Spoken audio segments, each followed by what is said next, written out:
Quick reminder, this video is sponsored by the amazing courses linked down below and the Holiday 2020 coupon code. Email me for a bundle up at kevin@meetkevin.com. Hey everyone, Meet Kevin here. There is a $6.67 stock that has been all the rage in the last 3 months, going up over 274% from $1.55 to as high as $7.58. This high-flying penny stock, or I guess not really a penny stock anymore since it's over $5 now, is one of the most recently hyped and talked about penny stocks, especially since the pretty much YouTube famous Ark Invest is plowing money into them. See, Ark Invest is an ETF provider led by Cathie Wood, and Cathie Wood is the person who back in January and February of 2020 said that Tesla would go to $7,000 per share. This was back pre-split times when that would have meant Tesla was around $430 and Tesla would go from $430 to $7,000 per share. People thought Cathie Wood was absolutely insane. Well, today, post-split, or looking back to pre-split pricing, Tesla would be worth around $3,205, which means we are already halfway to Cathie Wood's target, and the stock has almost 10x'd in the meantime on its way to Cathie Wood's price prediction for Tesla. Well, this has led pretty much anything that Cathie Wood has touched turn into a viral sensation on the internet.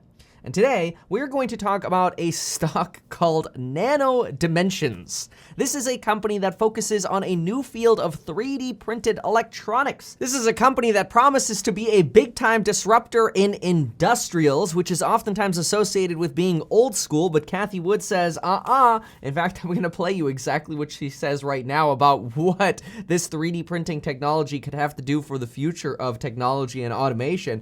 But when you take a look at the top 10 fund holders for Nano Dimensions, you can see there's like no competition. Basically, you got pretty much no holdings by any other funds like ETFs, except for Ark Invest, which has a 2.79% stake in the company. And again, they are plowing purchase shares into this company. Nano Dimensions is one of the top 12 holdings for Ark Invest's autonomous technology and robot ETF. And this has a lot of people saying that, hey, when Cathie Wood invests in a penny stock, you don't even have to do anything other than press the buy button.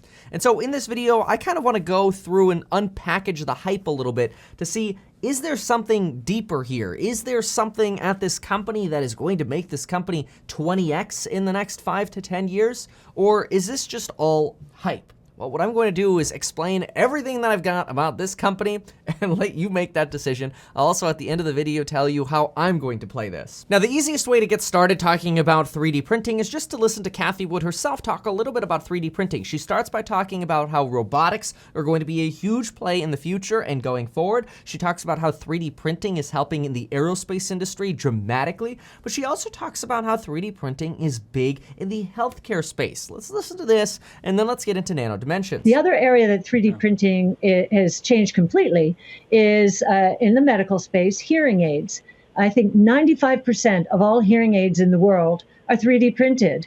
Well, there are many medical many medical applications, ultimately hips and knees and, that are going to submit to 3D printing because 3D printing allows for such incredible customization. So it's perfect for the high value medical space, for aerospace and autos. And, autos and aerospace in real trouble. They are going to be turning to new technologies that are going to help them lower their costs, lower the fuel consumption in terms of weight, and ultimately create different form factors. I mean, that's pretty intense. Here we've got Cathie Wood saying, look, not only are 3D printing applications going to be huge for the aerospace sector and robotics, but that potentially entire cars will be 3D printed. And honestly, come with that, we're going to have a whole revolution in the medical space. There's so much hype around 3D printing. But what does Nano Dimensions do? How does Nano Dimensions fit into all of this? Okay, great, Kevin. We now know 3D printing, yay, all right. They're gonna make cars, they're gonna be in medical, they're gonna be in aerospace, got it. We could do lots of cool things with 3D printing, but how do we know that that actually translates to Nano Dimensions? Well,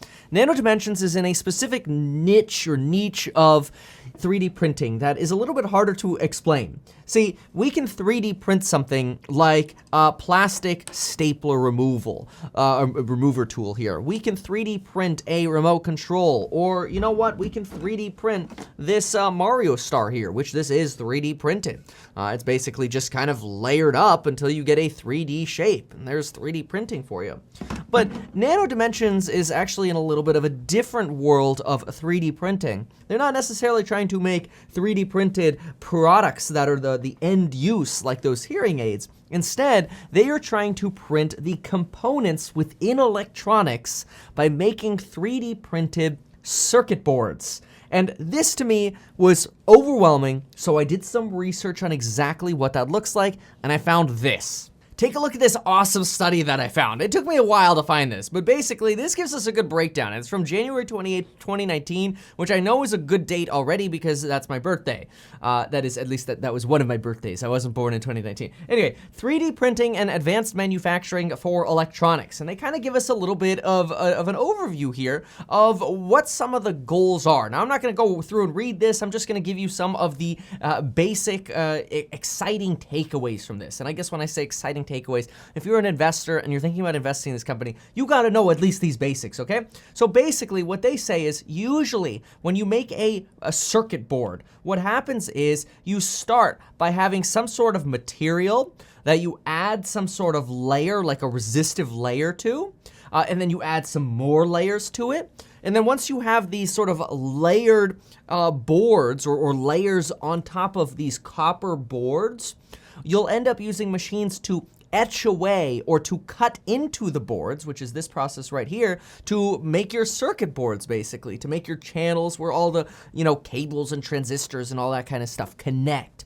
And then you gotta clean it. Well, this is known as the subtractive process for making circuit boards. Basically, you got this big thing and you're kind of carving out your circuit board with like a CNC router, and it's going around cutting it all out, and it's a lot of work. It takes, there's only so much you can do because you're only cutting on one side. You're only on one surface, right? It's kind of like you can only cut on the face of this star, right? You can only make your circuit board on this face, and that's it. That's the limit as to what you can do. And so it's materially expensive, it's time intensive, and the process is kind of convoluted. 3D printing for these sort of technologies comes around and says, well, let's just start with a base, and instead of doing all this etching and removing crap, let's do something known as additive manufacturing. And this is where all you do is just add to the board, because you're 3D printing on top. But 3D printing also allows you to do something really cool, and that is layering your circuit boards. You could literally have multiple layers of circuitry because of 3D printing, because you can, with a 3D printer, print one circuit board, then move to the next layer, print another circuit board, move to the next layer, print another circuit board. And so you could literally put way more circuitry power into one small space than you otherwise could with regular sort of PCB manufacturing, and that's printed circuit board manufacturing, not any kind of other confusion of that acronym here, okay? Now, in terms of actual applications, they're a little stretched right now, so to speak, which I guess is an appropriate word here, because look at this.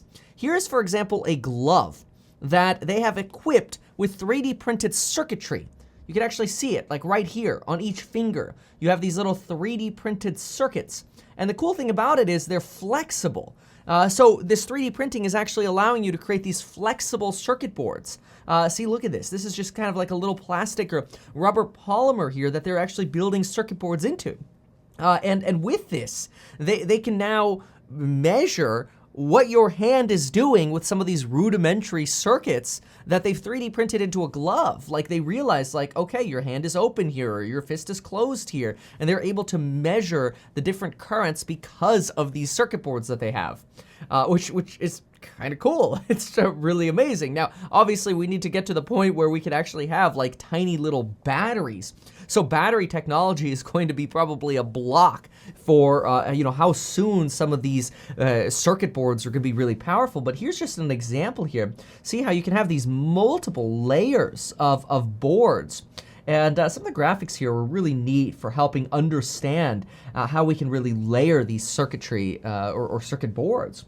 And one of the big takeaways that I got from this was that there are actually going to be a lot of challenges in this industry sector, and that's because a lot of companies in commercial applications for making circuit boards right now, they're really used to making 2D printed circuit boards. And when you go from creating something that's 2D to creating something that is 3D, you've got to use new softwares, you've got to use new machines. Companies don't necessarily have a purpose for these 3D printed boards yet. In fact, if you look at what these people that are way smarter than me say as their conclusion in this piece, these are mechanical engineers from really good universities, they say, quote, "A definite 3D printed electronics design tool integrating new material systems with additive manufacturing methods is going to be a major development leap to bridge the gap to get people into these 3D printed technologies. 3D printed electronics should not only be for prototyping design processes, but for scalability and adaptability of systems for mass production." And basically that research into this area should be of high interest for academia and research laboratories and manufacturing companies in order to realize the full scale of 3D printing electronics. Okay, like this is some really high level crap here, and I'm just looking at this as like, dude, I just wanna know if I need to buy this stock or not. I don't understand half this crap they're talking about. But what I can tell you that I took away from the study, and I'm really happy that I looked up this study, is look, there are going to be some mega sick applications in the future, from robotics to wearables. Wearables is going to be huge for this. Even like in this research report, they were talking about in vivo high value medical tools. So basically tiny little potential surgical instruments that have circuit boards in them that need to be super small and flexible, like what we saw in that glove. I mean, endless opportunities here, but even for consumer purposes, it's gonna be huge from the point of view of, hey, think for example here, Apple Watch. What do we got with the Apple Watch? Well, right now, we've got something that's pretty dang solid, right? In fact, take a look at this. This is what your Apple Watch today is, right? We know Internet of Things is going everywhere. I mean, you got light bulbs that talk with your internet. You got headphones that talk with your internet. You've got, watches and phone. Everything connects with the internet. But look at what you have today as an Apple Watch. So you look at an Apple Watch today, and what do you got? Well, you got the classic solid circuit board right here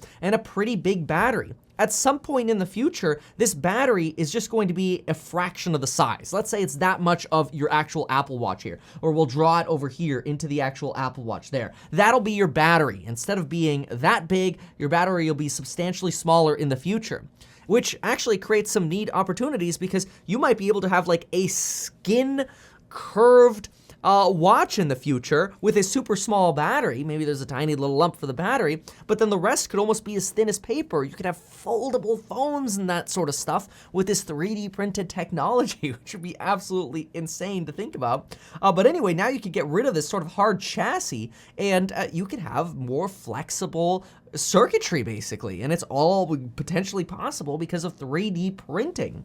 And so really the potential is endless here. But unfortunately, that's where some of the problems come up. See, potential and actually being able to make lots of money are two totally different things. And Nano Dimensions is a company that has felt the grind of trying to get 3D printed electronics to take off. They literally had to lay off 20% of their staff after selling just 18 of their 3D printed machines, barely making a couple $1 million in revenue in 2019. Their revenue was so disappointing that the CEO was basically burning out on the company itself. And since they've literally just been burning money to try to make better machines, they've only sold about 57 machines right now, according at least to their latest earnings call. And they're also not really selling many machines because of COVID right now. That's because too many customers are like, we're not gonna drop $250,000 to $400,000 on a machine right now because we might buy your machine and then we go into lockdown and we can't do any research using your machine because we're on lockdown. So COVID's causing some real issues here. Now, the CEO though, he's really bullish. He says, look, COVID is actually an opportunity for us. it's gonna keep all the competition away, and we're gonna be that sleeping dragon that, or maybe that growing dragon is a better reference, but basically we're gonna get stronger during COVID, and we're gonna research and spend a ton of money in R&D, research and development, so we can make a better machine, and then next year we're gonna sell the new Dragonfly LDM machine, and we're gonna get a ton of pre-orders, and we're gonna get a ton of new upsells in this really expensive product, and our stock's gonna go to the moon, basically. But the big risk factor with this company is its customers mostly consist of institutional buyers like colleges and universities, governments, or other companies that are just buying like one of these machines to kind of tinker with the technology. This is such nascent technology, baby technology basically, that you don't have a commercial use for the Dragonfly 3D printer yet.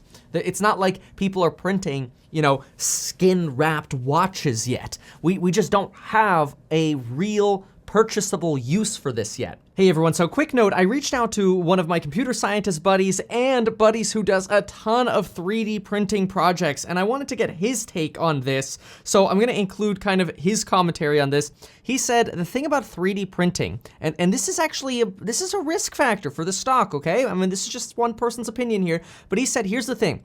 With 3D printing, this is really like an industrial technology that is used for prototyping. It is much, much cheaper to make typical, basic, two-dimensional circuit boards because we have billions of dollars of infrastructure existing for this. And it's probably realistically gonna be 10 plus years before we get any kind of this like really flexible, wearable stuff. If anything right now, it's just fancy marketing and a buzzword. And that there is the risk factor that you're probably not gonna get very far until you have significant improvements in battery technology anyway. Now, he does go on to mention that this 3D technology is still really, really incredible and it's amazing, but it's much more appealing to make small prototypes in small quantities with 3D printers. But in terms of actually mass producing things, you're better off using existing technologies. In fact, the analogy he gave was, what's faster, reinventing the wheel or going to the tire store? And that could potentially be what does hold Nano Dimensions back. I certainly do see 10 years from now a big future for a company like this. I personally, when I initially made this video, I was hopeful that maybe we could start seeing these sales go up within, the next 6 to 12 months, which I do believe for research and development purposes. I do think we're going to see a transition to seeing more of this kind of 3D technology being used within the next 5 years. Apparently, the person I spoke with is not as optimistic as I am on that. They're thinking it's going to be more like 10 years. Instead, the reason this Nano Dimensions has been taking off lately is mostly because of, Cathie Wood. Cathie Wood saying, hey, it's coming, and 3D printing is gonna take off, and it is. I mean, 3D printing is already taking off from the point of view of plastics. I mean, look at, the aerospace industry. We've heard Cathie Wood talk about that. We've heard her talk about even making 3D printed vehicles. We've seen 3D printed houses. There's a lot going on with 3D printed like plastics and polymers. But in terms of 3D printed circuit boards, very, very few applications right now. This stuff is so new that if you go to allaboutcircuits.com, there's an article titled, From 2020, Engineers Create the First Double-Sided 10-Layer Printed Circuit Board Using 3D Printed. AKA, this is a tiny industry. Like, there are no commercial applications for this stuff yet. There are imagined applications for this, but it's not like Apple needs to replace all of their old, like, crappy Intel 3D printers, and they're gonna throw in these new Dragonfly printers to do some awesome wearable circuitry that doesn't exist yet. And see, that's where, in this research space, I can tell you, there's really great potential for this in the future. But when it comes to actually investing in this company, I'm a little bit nervous because the reality is, when we don't have a commercial purpose yet, we don't really have the full landscape of what all the competition is going to look like yet. We know Honeywell and GE are going to get into this like crazy, and they already are. And the CEO thinks, despite this, they're still 1 to 2 years ahead of the competition, and they're going to stay ahead of the competition. But what we really have here is a company that is a hope play on the future of an industry that doesn't actually yet have a ton of solidified purposes. And so that potentially makes you a little nervous. The CEO also just today issued 30 million new shares of company stock at $6 per pop, basically giving the company $180 million of cash to keep spending on R&D. The stock had run up substantially beforehand, and every time the stock runs up, I feel like the CEO just looks at it like a piggy bank and sells some more shares, which you can't blame them for doing that because they're blowing all their money on R&D, which is a good investment into the future. So I can tell you, when it comes to investing in Nano Dimensions, this is not really a fundamentals play. This is more of like a hope play, that once we actually have commercial applications for 3D printing, that Nano Dimensions is going to be here to stay. And even though the stock sold off 10% today because of this share dilution, and it kind of makes it seem like, is this a buy on red opportunity? This company is actually more expensive than where it was yesterday because they issued $30 million in new shares. I mean, the stock should have fallen to $6 in theory, right? That's where the company valued itself. So to me, I think this company has a sort of bottom line here, a solid 6 to 12 months ahead of it before we actually start seeing a new wave of R&D sales as COVID declines and research institutions start buying these new machines and upgrading these machines again. And then you've really got probably 2 to 5 years of experimenting and testing and refining this 3D printed technology before you actually get a commercially viable product for 3D printing.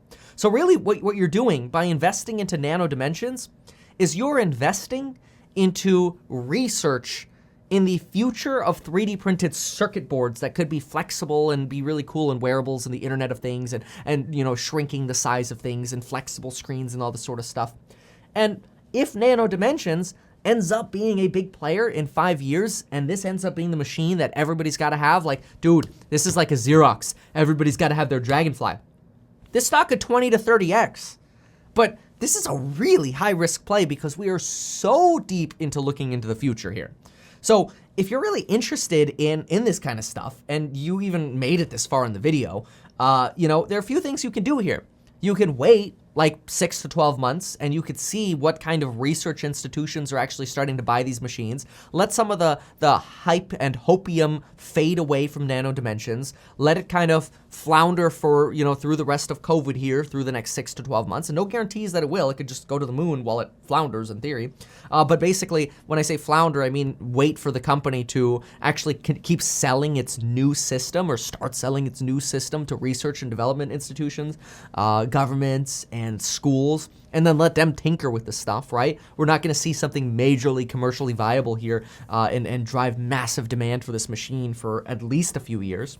And so you could wait, or if you're going to FOMO because this thing doubles or triples in value, you could, if you had the appetite for risk, because, remember, in 2019, we had problems at this company. It could, in theory, go bankrupt. But if you had the appetite for risk, you could probably throw a little bit of money into this. And I hate saying a little bit of money and then putting a number on that because I don't want to sound unrelatable. This could be like put $100 into it. It could be buy 3 shares of it. It could be put $1,000 or $5,000 into it. Whatever.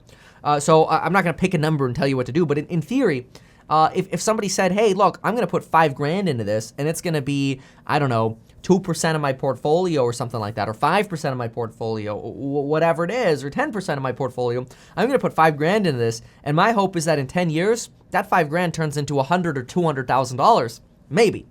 Or worst case scenario, you just lost $5,000 in the future. When the company goes bankrupt, you'll take a tax write-off, and you'll offset some of your other gains.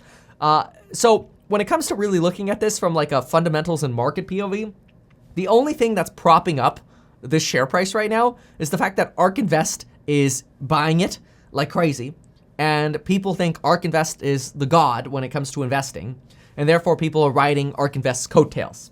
So I'm fascinated, but this is probably too high a risk of a play for me to really dive into it. Maybe for giggles, I'll nibble on it a tiny little bit, but yeah, high risk play here. Huge potential in the future. This is the future. We just don't know if Nano Dimensions is going to be part of that future yet. So there you have it. If you like this kind of research, it took me a ton of time to put this together. Really appreciate the subscribe or the share. And folks, Check out the courses down below. Get 4 free stocks with Webull when you deposit $100. You get up to $1,600 and at minimum $20 or $21. Make sure to use those links down below. And folks, we'll see you in the next video.